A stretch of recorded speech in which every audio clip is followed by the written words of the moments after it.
All right, me. Earlier today, while sitting in the consult room, I finished reading Ovid's Fasti. I believe this one is translated by Sir J.G. Fraser. Yeah, James George Fraser. I think in the 1940s. This was a book that I took from my Latin teacher in high school. He had a whole bunch of books that he was gonna get rid of, so I took a few of them. This is one of them. This is part of a larger collection that all look like this. I think there's about 100 of these types of books that are all, I think, initially part of the Harvard Junior Classical League. I think that's what it is, but that's all besides the point. This book, Ovid's Fasti, is effectively Ovid attempting to write down and chronicle the Roman calendar and all of the holidays with non-moving dates. It did not go well. Fasti is only the first 6 months. As the story goes, he had written the first 6 months, had categorized everything, and had gone through rewritten. And at some point, when he's going into the second year of writing this, and which he's going to be doing July to the end of the year, that was when he was exiled. And during him being exiled, he made some changes, right? He changed the addressee of the book. Initially, it was to the emperor that did exile Ovid, but eventually the emperor died, and his son or his nephew became emperor. I don't remember which one. And then Ovid changed the dedication to that person. But all in all, right, he's done the first 6 months and then never was able to do the second 6 months. And so this dedication and declaration of the Roman calendar is half completed, which I think makes a lot of sense for the Roman Empire. This is interesting in the way that's written because it is English on one side and then the original Latin by Ovid on the opposite side. So you can look and compare. A lot of texts that are from dead languages tend to do this, whether it be Latin, ancient Greek, Old English. A lot of Old English texts do it, right? And just because it makes more sense that way, I think, because then you're able to then look at, if you know Latin, to then look at the Latin and say, okay, here's how we get to this translation. Because the way that we have to word Latin when we've translated it into English, in order for it to make sense, you tend to lose out a lot of context. And then if you include that context and then the direct translation form of what we understand, sometimes it doesn't make sense in English. So it's a tricky balance. This book was all right. I think I certainly would have enjoyed this a lot more if I was still in Latin, and I had read this either when I was a senior in high school, or I just continued learning Latin and really caring about Roman mythology and Roman history when I was in college. I just didn't stay with it. It's one of those things of where, the book itself is one of those things in which it would have been a lot more enjoyable if I certainly did really understand, because the way it's written is Ovid expects a certain amount of knowledge from the reader. And so you either get the why we're celebrating and the like how we celebrate it, or we get the what of what we're celebrating, right? We very rarely get everything combined in an actual succinct explanation, right? A lot of it, just so much of it relies on the reader having intimate knowledge of practices and procedures, to where if he just mentions something, then the reader just understands what he's referring to.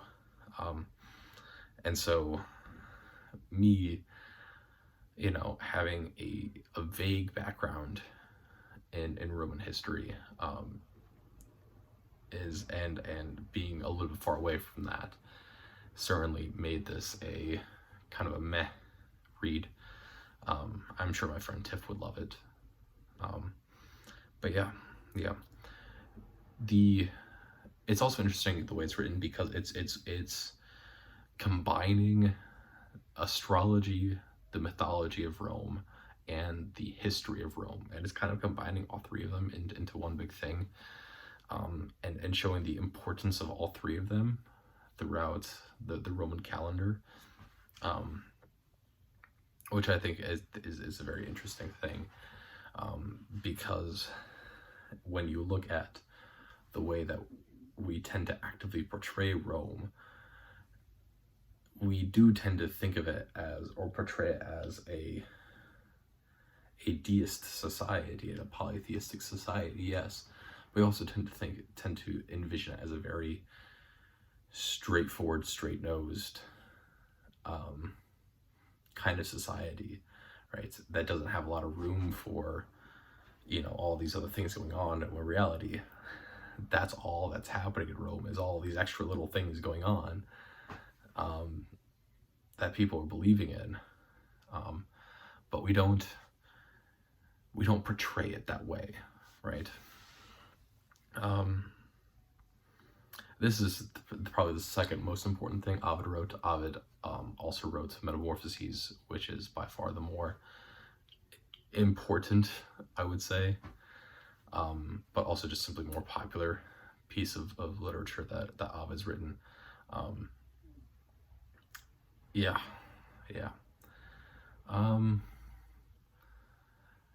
I guess the only other final important thing that I think should be noted is the way that the calendar is structured, because often in modern times we look at this and we go, well, why do we have 365 days and 12 months? And then why do we have this weird, February only has 28 days, we have these weird leap years and whatnots and all this jazz. And why is it structured this way? And then why is it, when we look at September, October, November, December, why are they 7, 8, 9, 10 in terms of their numbers, right? Sept being 7, Oct being 8. But they're actually the 9th, 10th, 11th, 12th month of the year. And what it is that the Roman calendar, and a lot of calendars that come from a society that is largely agrarian,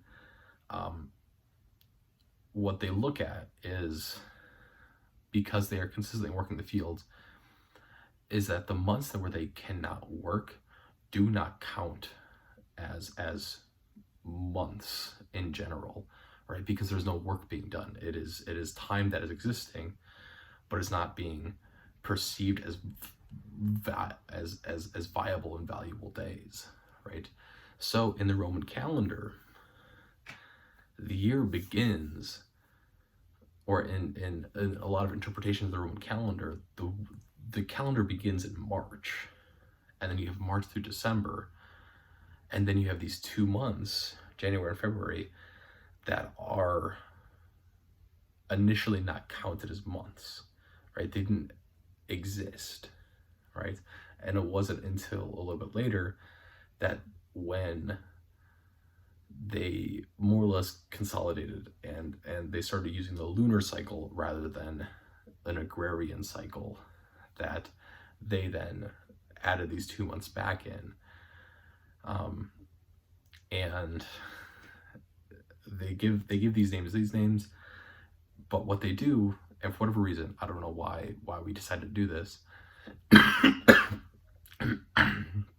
is we stuck those months at the beginning of the year, which inherently doesn't make sense, right? Because if we're still looking at an agrarian system, it would make sense for your beginning of your year to be the days that you begin planting, right? Or you begin prepping your fields, right? That would make the most sense, as this is now your time, right? But for whatever reason, instead of adding them to the end of the year, they added these 2 months at the beginning of the year. And so now we have this whole weird thing in which all these numbered months got pushed back. It is not, as is, I think, a very common conception, that Augustus decided to change and insert his own 2 months into the calendar in July and August, which are for Julius Caesar and Augustus Caesar. He did change the names of those months, right? I believe one of them was called Quirilis, and I believe the other one was called Sextilis, or something of that sort. But they were changed to July and August, or the Roman versions of July and August, right?